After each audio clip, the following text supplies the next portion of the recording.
Good morning. একটু আগে আকাশ কালো করে এক ফসলা বৃষ্টি হয়ে গেল। গতকাল রাতেও হয়েছে। যা গনগনে রোদ। প্রত্যেক দিন একটু বৃষ্টির জল না পেলে গাছগুছ যাচ্ছে শুকিয়ে, যতই বালতিকে বালতি জল দিই না কেন। বৃষ্টির জলের মতন পুষ্টিকর খাবার আছে গাছের জন্য? দোপাটি ফুলের চারাগুলো লাগিয়েছি সেই কবে, না বাড়ছে না ফুলের কুড়ি আসছে। অনেকের বাড়িতে দেখলাম দোপাটি ফুল ফুটেছে। এই সবার বাড়িতে যখন ফুটে যায়, আমার বাড়িতে হয় না, তখন পড়ি চিন্তায়। শুভ সকাল বন্ধুরা, কেমন আছেন আপনারা সবাই? নিশ্চয়ই খুব ভালো আছেন, আমিও খুব ভালো আছি। আজ হলো সোমবার। গতকাল পুজোর ফুল এনে রেখেছে, সেই কারণে ঘুম থেকে উঠে কোথাও এদিক ওদিক না বসে স্নান করে ঠাকুর পুজো দিতে চলে এসেছি।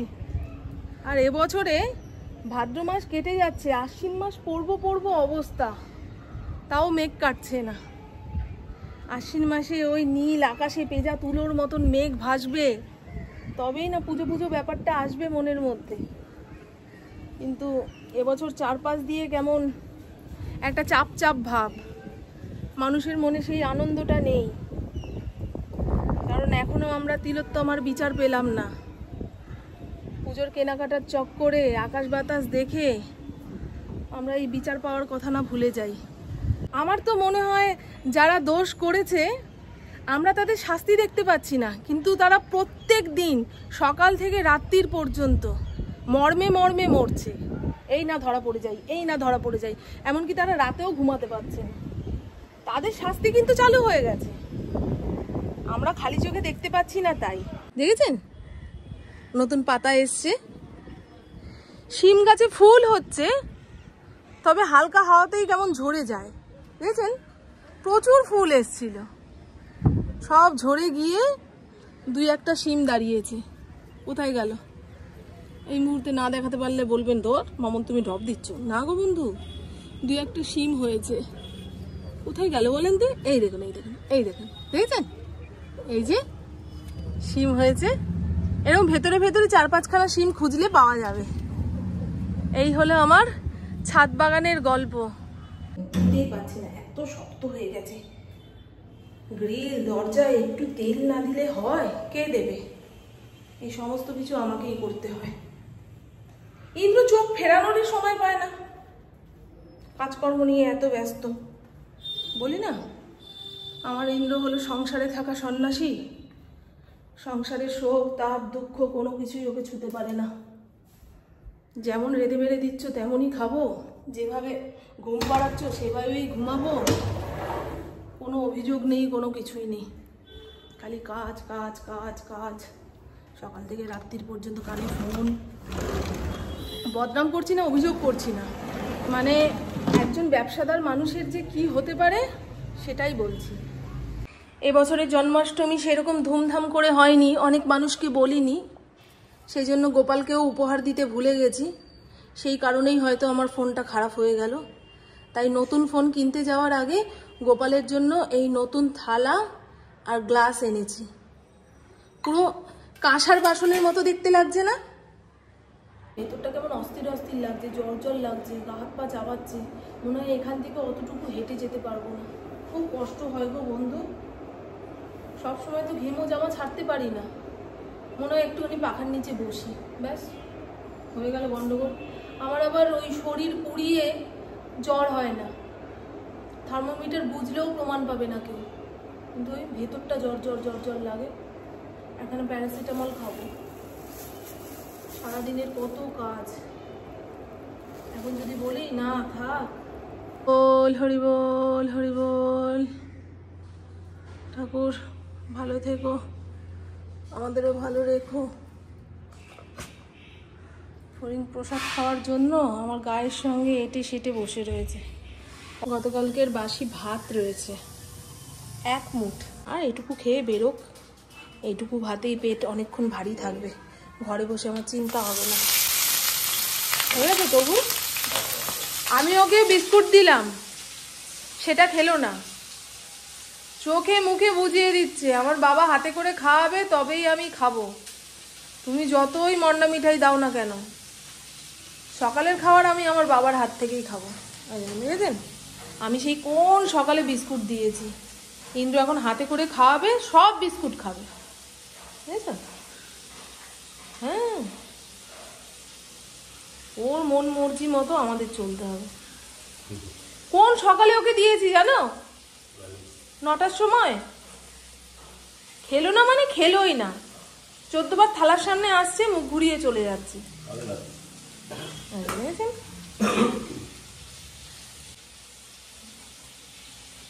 দেখ, পুরো বিস্কুটটা খেয়ে নিল। একটা ছড়ানো থালার মধ্যে দিলাম, উনি আবার ঠান্ডা না হলে খেতে পারেন না।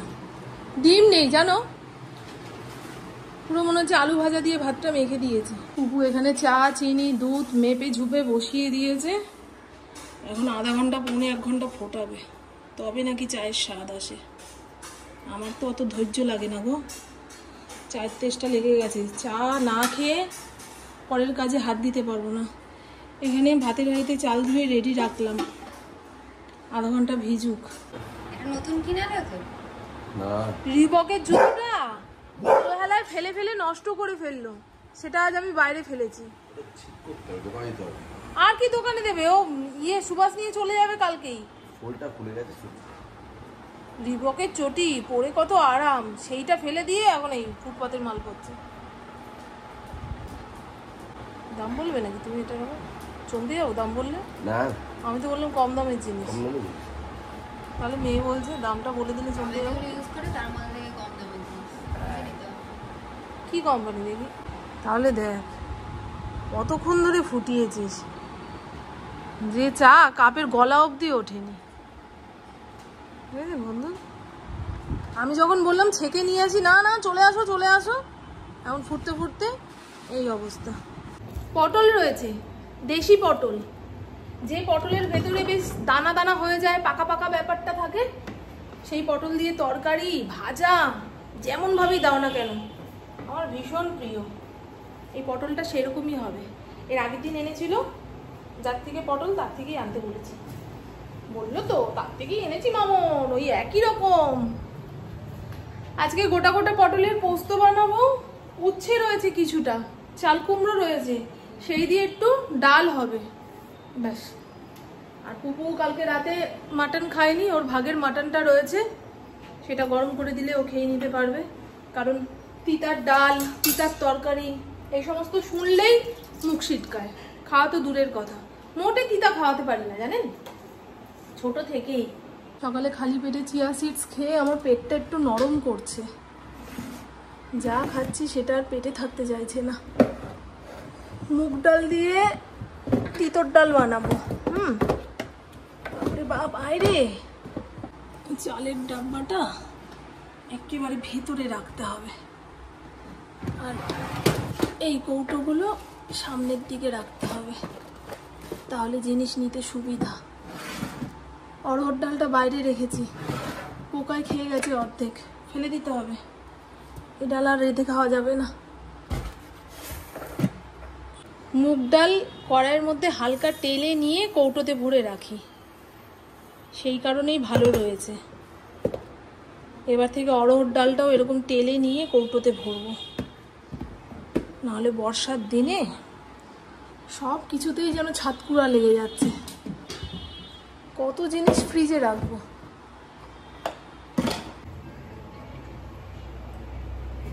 আপনারাও বলবেন তো, চিয়া সিডস খেলে কি পেটের গন্ডগোল হয়?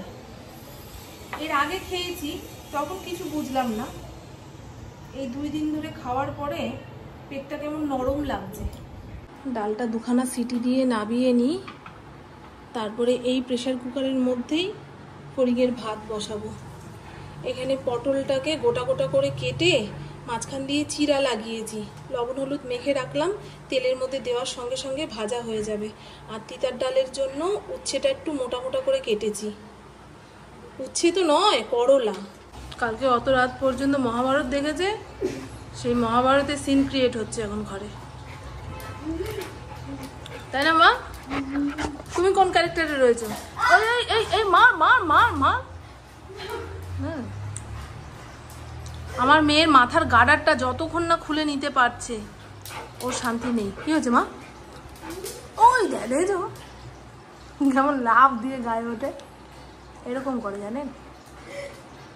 এখন যদি 2-3 ঘা দেয় পুপু আরো রেগে যাবে। মহিলা এসছে সরে যা।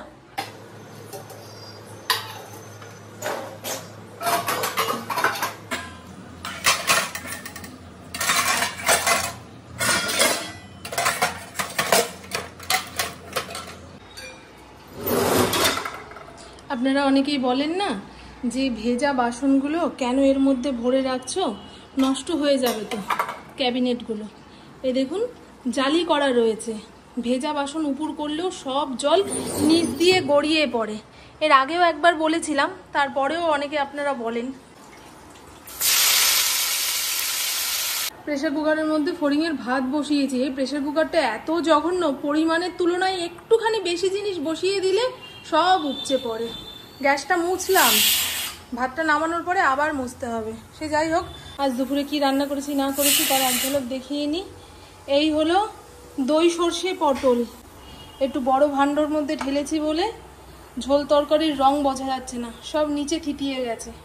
আর এই হলো উচ্ছে চাল কুমড়ো দিয়ে মুগের ডাল, কোনো মশলাপাতি দিইনি, তাহলে মুগের ডালের গন্ধটা নষ্ট হয়ে যেত। আমার শরীরের ভেতরের হাড় গোড় কেউ দুমড়ে মুচড়ে ভেঙে দিচ্ছে এরকম মনে হচ্ছে। সোজা হয়ে দাঁড়াতেও পাচ্ছি না, গা হাত পা চাবাচ্ছে। খেয়ে দিয়ে একখানা প্যারাসিটামল খাবো, তারপরে শোবো, নাহলে 2 চোখের পাতাও এক হবে না। বাবারে বাবা, এত অসুস্থ লাগছে কেন কি জানি।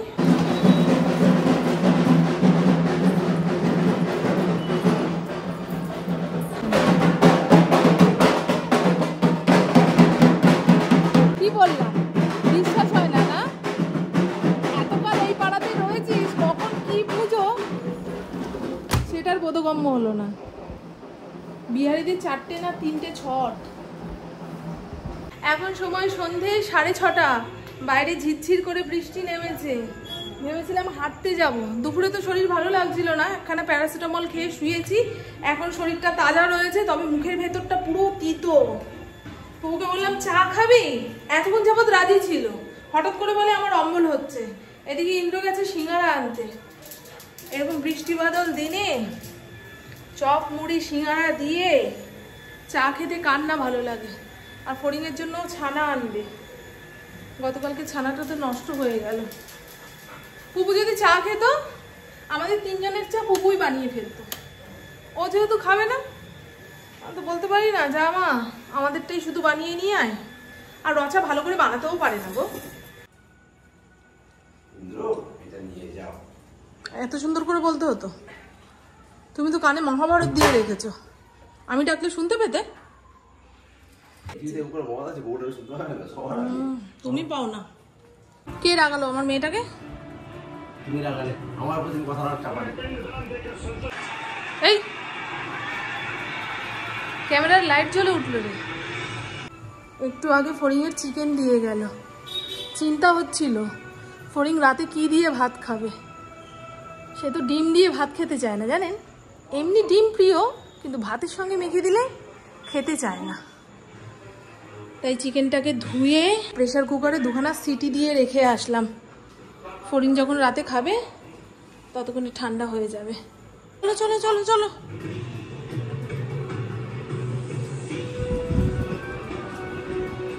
तो क्या सच्चा धर्म प्राप्त करने के लिए हृदय में ज्ञान से जन्मा विवेक आवश्यक है?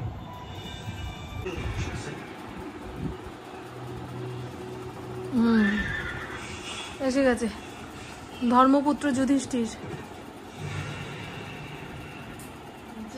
দুর্যোধন এসে গেছে না, মেরি বিস্কুট তো জানি। আর ইন্দ্র বাড়ি আসার পথে রঙ্গিলা মহিলা ওদের জন্য বিস্কুটের প্যাকেট নিয়ে এসছে, এগুলো রাস্তার কুকুরের জন্য। ফড়িংয়েরটা রয়েছে গোলাপি কালারের প্যাকেট। আর কি এনেছে বলুন তো, একটা বাতাবি লেবু। এই সমস্ত টক জাতীয় ফল চোখের সামনে থাকলে না কেমন দাঁত শিরশির করে। আমি যেহেতু খাই না, পু বলছে মাখলে না কেন, আমি দাঁড়া এখনই মেখে দিচ্ছি, খাবি। তো চলুন বন্ধু, আমার বকবক আজকের মতন এইটুকুই। আপনারা সবাই খুব খুব খুব ভালো থাকবেন, নিজের শরীরে খেয়াল রাখবেন, সুস্থ থাকবেন, আর অল টাইম স্মাইল করতে হবে। টাটা, খুব ভালো থাকবেন। মারাত্মক গরম। গরম লাগছে। ওই সন্ধেবেলার দিকে ঝাপুর ঝুপুর বৃষ্টি হলো, তাতে যেন ওয়েদারটা গরম করে দিয়ে পালিয়েছে। তবে জানলার সামনে দাঁড়ালে একটা হাওয়া দিচ্ছে, কতক্ষণ আর জানলার সামনে দাঁড়িয়ে থাকা যায়। ঘরে তো ডিম ছিল না, নাহলে যেদিন দুপুরে ডাল রান্না করি রাতে কিছু না থাকলে ডালের সঙ্গে দুটো ডিমের অমলেট বানিয়ে দিলে পপু ইন্দ্র খেয়ে নিতে পারে। একটু আগে ইন্দ্র আসলো, ডিমের প্যাকেট নিয়ে এসছে। আর একটুখানি আগে আসলে আমার এত খাটনি হতো না। অবশ্য আলু ভাজা ডাল দিয়ে ভাত খেতে আমারও ভালো লাগে। খাওয়ার জন্য পাগল হয়ে যাচ্ছ? হ্যাঁ হ্যাঁ, তুমি ভাবছো তোমার জন্য ভাত মাখলাম, এটা কাউকে নিয়ে গিয়ে খাইয়ে দেবো? না মা, তোমার খাবার তুমিই খাবে। এখন ভাত খায় নেচে নেচে, অর্ধেক খাবে অর্ধেক নিচে ফেলবে।